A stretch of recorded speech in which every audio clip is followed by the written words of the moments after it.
ಬಳ್ಳಾರಿ ಈ ಊರಿನ ಹೆಸರನ್ನ ಕೇಳ್ತಿದ್ದ ಹಾಗೆ ನಮಗೆ ನೆನಪಾಗೋದು ಬಳ್ಳಾರಿಯ ಶಕ್ತಿ ದೇವತೆಯಾದ ಕನಕ ದುರ್ಗಮ್ಮ ಹಾಗೂ ಬಳ್ಳಾರಿಯ ಗಣಿ ಪ್ರದೇಶಗಳು. ಇಷ್ಟಕ್ಕೂ ಬಳ್ಳಾರಿ ಅನ್ನೋ ಊರಿಗೆ ಹೆಸರು ಬಂದಿದ್ದೆ ಈ ದೇವನ ಆಲಯದಿಂದಾಗಿಯಂತೆ.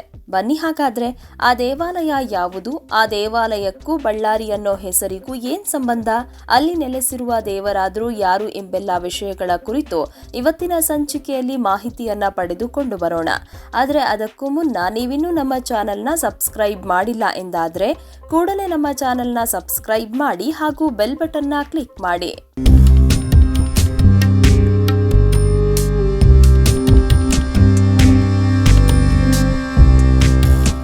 ಬಳ್ಳಾರಿ ಜಿಲ್ಲೆಯ ರಕ್ಷಕ ಎಂದೇ ಕರೆಯುವ ಕೋಟೆ ಮಲ್ಲಯ್ಯನ ದೇವಾಲಯವು ಬಳ್ಳಾರಿ ಕೋಟೆಯ ವಾಯುವ್ಯ ದಿಕ್ಕಿನಲ್ಲಿದ್ದು, ಈ ದೇಗುಲವನ್ನ ಸುಮಾರು 8 ಅಥವಾ 9ನೇ ಶತಮಾನದಲ್ಲಿ ನಿರ್ಮಿಸಲಾಗಿದೆ ಎಂದು ಹೇಳಲಾಗುತ್ತೆ. ಪೂರ್ವ, ದಕ್ಷಿಣ ಮತ್ತು ಉತ್ತರ ದಿಕ್ಕಿಗೆ 3 ದ್ವಾರಗಳನ್ನು ಒಳಗೊಂಡಿರೋ ಈ ಆಲಯವನ್ನ ಇತ್ತೀಚೆಗಷ್ಟೇ ಜೀರ್ಣೋದ್ಧಾರ ಮಾಡಲಾಗಿದೆ.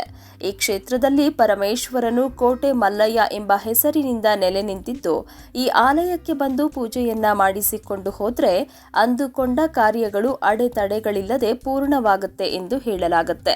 ಹೇಗೆ ಬಳ್ಳಾರಿಯ ಅಧಿದೇವತೆಯಾದ ಕನಕ ದುರ್ಗಮ್ಮನಿಗೆ ಅಕ್ಕಿ, ಬೆಲ್ಲ, ಕಾಯಿಯನ್ನ ಸಮರ್ಪಣೆ ಮಾಡಿ ಶುಭ ಕಾರ್ಯಗಳಲ್ಲಿ ತೊಂದರೆ ಉಂಟಾಗದಂತೆ ನೋಡಿಕೋ ಅಂತ ಬೇಡಿಕೊಳ್ತಾರೋ, ಅದೇ ರೀತಿ ಈ ದೇವನಿಗೂ ಇಲ್ಲಿನ ಜನರು ಶುಭ ಕಾರ್ಯ ನಡೆಯುವಾಗ ಪತ್ರಿಕೆಗಳನ್ನ ದೇವಸ್ಥಾನಕ್ಕೆ ಕೊಟ್ಟು ಅಕ್ಕಿ, ಬೆಲ್ಲ, ಕಾಯಿಯನ್ನ ಮಲ್ಲಯ್ಯನಿಗೆ ಅರ್ಪಿಸಿ ಮಾಡುವ ಶುಭ ಕಾರ್ಯ ಅಡ್ಡಿ ಇಲ್ಲದೆ ನಡೆಯುವಂತೆ ಮಾಡು ಎಂದು ಬೇಡಿಕೊಳ್ತಾರೆ.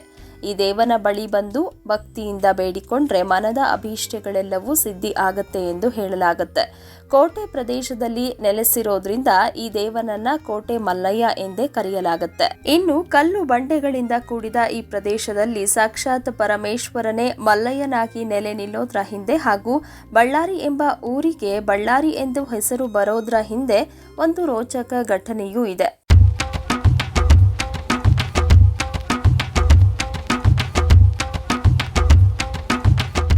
ಬಹಳ ಹಿಂದೆ ಕಾಯಕಯೋಗಿ ಮಲ್ಲಯ್ಯ ಎಂಬ ವ್ಯಾಪಾರಿ ಇದ್ದ.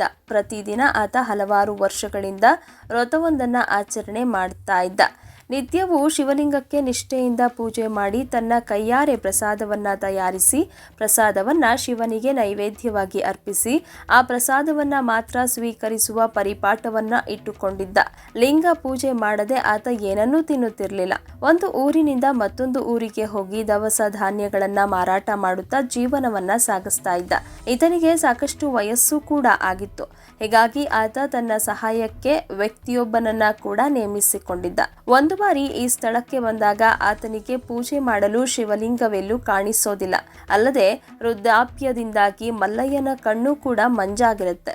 ಹೀಗಾಗಿ ಆತ ತನ್ನ ಸಹಾಯಕನಿಗೆ ಹತ್ತಿರದಲ್ಲೇ ಎಲ್ಲಾದರೂ ಶಿವಲಿಂಗವಿದೆಯಾ ಅಂತ ನೋಡಿಕೊಂಡು ಬಾ ಅಂತ ಹೇಳಿದಾಗ ಆತ ಶಿವಲಿಂಗಕ್ಕೆ ಪೂಜೆ ಮಾಡದೆ ನನ್ನ ಒಡೆಯ ಊಟ ಮಾಡಲಾರ, ಹೀಗಾಗಿ ನನ್ನ ಬಳಿ ಇರುವ ಬಳ್ಳ ಅಂದರೆ ದವಸವನ್ನ ಅಳೆಯುವ ಸೇರನ್ನೇ ಬಂಡೆ ಮೇಲಿಟ್ಟು ಇದೇ ಶಿವಲಿಂಗ ಎಂದು ಹೇಳುತ್ತೇನೆ ಎಂದುಕೊಂಡು ಬಳ್ಳವನ್ನ ಬಂಡೆ ಮೇಲೆ ತಲೆ ಕೆಳಗಾಗಿಟ್ಟು ಮಲ್ಲಯ್ಯನ ಬಳಿ ಬಂದು ಅಲ್ಲಿ ಬಂಡೆಯ ಮೇಲೆ ಶಿವಲಿಂಗ ಇದೆ ಅಂತ ಹೇಳಿದ. ನಂತರ ಕಣ್ಣು ಸರಿಯಾಗಿ ಕಾಣಿಸದ ಮಲ್ಲಯ್ಯ ಬಳ್ಳವನ್ನೇ ಶಿವಲಿಂಗವೆಂದು ಪೂಜಿಸಿ ನಂತರ ಆಹಾರವನ್ನ ತೆಗೆದುಕೊಂಡು ತನ್ನ ಸಹಾಯಕನ ಜೊತೆ ಅಲ್ಲಿಯೇ ಮಲಗಿಕೊಂಡ.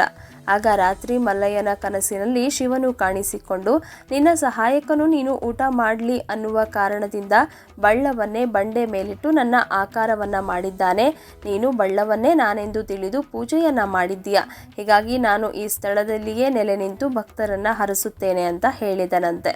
ಈ ರೀತಿಯಾಗಿ ಪರಮೇಶ್ವರನು ಸ್ವಯಂಭುವಾಗಿ ಇಲ್ಲಿ ನೆಲೆಸಿದ ಅಂತ ಹೇಳಲಾಗುತ್ತೆ.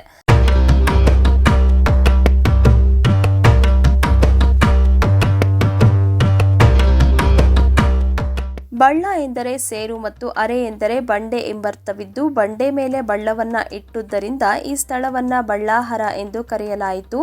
ಮುಂದೆ ಜನರ ಬಾಯಿಂದ ಬಾಯಿಗೆ ಹರಿದಾಡಿ ಈ ಪದವು ಬಳ್ಳಾರಿ ಎಂದಾಯಿತು. ಮಲ್ಲಯ್ಯನಿಂದಾಗಿ ಪರಮೇಶ್ವರನು ಈ ಸ್ಥಳದಲ್ಲಿ ನೆಲೆಸಿದ ಕಾರಣ ಈ ದೇವನನ್ನ ಕೋಟೆ ಮಲ್ಲಯ್ಯ ಎಂಬ ಹೆಸರಿನಿಂದ ಪೂಜಿಸಲಾಗುತ್ತಿದೆ ಎಂದು ಇಲ್ಲಿನ ಸ್ಥಳ ಐತಿಹ್ಯದಲ್ಲಿ ತಿಳಿಸಲಾಗಿದೆ. ಪ್ರತಿ ವರ್ಷವೂ ಈ ಕ್ಷೇತ್ರದಲ್ಲಿ ಫೆಬ್ರವರಿ ತಿಂಗಳಿನಲ್ಲಿ ಕೋಟೆ ಮಲ್ಲಯ್ಯನ ಬ್ರಹ್ಮ ರಥೋತ್ಸವವನ್ನ ಅದ್ದೂರಿಯಾಗಿ ಆಚರಿಸಲಾಗುತ್ತೆ. ರಥೋತ್ಸವ ನಡೆಯೋದಕ್ಕಿಂತ 1 ವಾರ ಮೊದಲೇ ವಿವಿಧ ರೀತಿಯ ಧಾರ್ಮಿಕ ಕಾರ್ಯಗಳನ್ನು ನಡೆಸಲಾಗುತ್ತೆ. ಬಳ್ಳಾರಿಯಲ್ಲಿ ನಡೆಯುವ ಅತ್ಯಂತ ದೊಡ್ಡ ರಥೋತ್ಸವಗಳಲ್ಲಿ ಕೋಟೆ ಮಲ್ಲಯ್ಯನ ರಥೋತ್ಸವವು ಒಂದಾಗಿದ್ದು, ಜಾತ್ರೆ ಸಮಯದಲ್ಲಿ 2 ಲಕ್ಷಕ್ಕಿಂತಲೂ ಹೆಚ್ಚು ಜನರು ಈ ದೇಗುಲಕ್ಕೆ ಭೇಟಿ ನೀಡ್ತಾರೆ. ಶಿವರಾತ್ರಿ ಹಾಗೂ ಕಾರ್ತಿಕ ಮಾಸ ಸೋಮವಾರದ ದಿನಗಳಂದು ಕೋಟೆ ಮಲ್ಲಯ್ಯನಿಗೆ ವಿಶೇಷ ಪೂಜೆಯನ್ನ ಸಲ್ಲಿಸಲಾಗುತ್ತೆ. ಬಳ್ಳಾರಿಯ ಅತ್ಯಂತ ಪುರಾತನ ದೇವಾಲಯವಾದ ಈ ಪುಣ್ಯ ಕ್ಷೇತ್ರವನ್ನ ಬೆಳಗ್ಗೆ 7 ಗಂಟೆಯಿಂದ ರಾತ್ರಿ 7 ಗಂಟೆವರೆಗೂ ದರ್ಶನ ಮಾಡಬಹುದಾಗಿದ್ದು, ಇಲ್ಲಿಗೆ ಭೇಟಿ ನೀಡುವ ಭಕ್ತಾದಿಗಳು ಬಿಲ್ವಾರ್ಚನೆ, ಪಂಚಾಮೃತ ಅಭಿಷೇಕ, ಅಲಂಕಾರ ಸೇವೆ, ಹಣ್ಣುಕಾಯಿ ಸೇವೆ ಇನ್ನೂ ಮುಂತಾದ ಸೇವೆಗಳನ್ನು ಮಾಡಿಸಬಹುದಾಗಿದೆ. ಈ ದೇಗುಲವು ಬೆಂಗಳೂರಿನಿಂದ 306 ಕಿಲೋಮೀಟರ್, ಹಂಪಿಯಿಂದ 61 ಕಿಲೋಮೀಟರ್, ಬಳ್ಳಾರಿಯ ಕನಕದುರ್ಗಮ್ಮ ದೇವಾಲಯದಿಂದ 2.6 ಕಿಲೋಮೀಟರ್, ಬಳ್ಳಾರಿ ಪಟ್ಟಣದಿಂದ ಕೇವಲ 1.8 ಕಿಲೋಮೀಟರ್ ದೂರದಲ್ಲಿದೆ.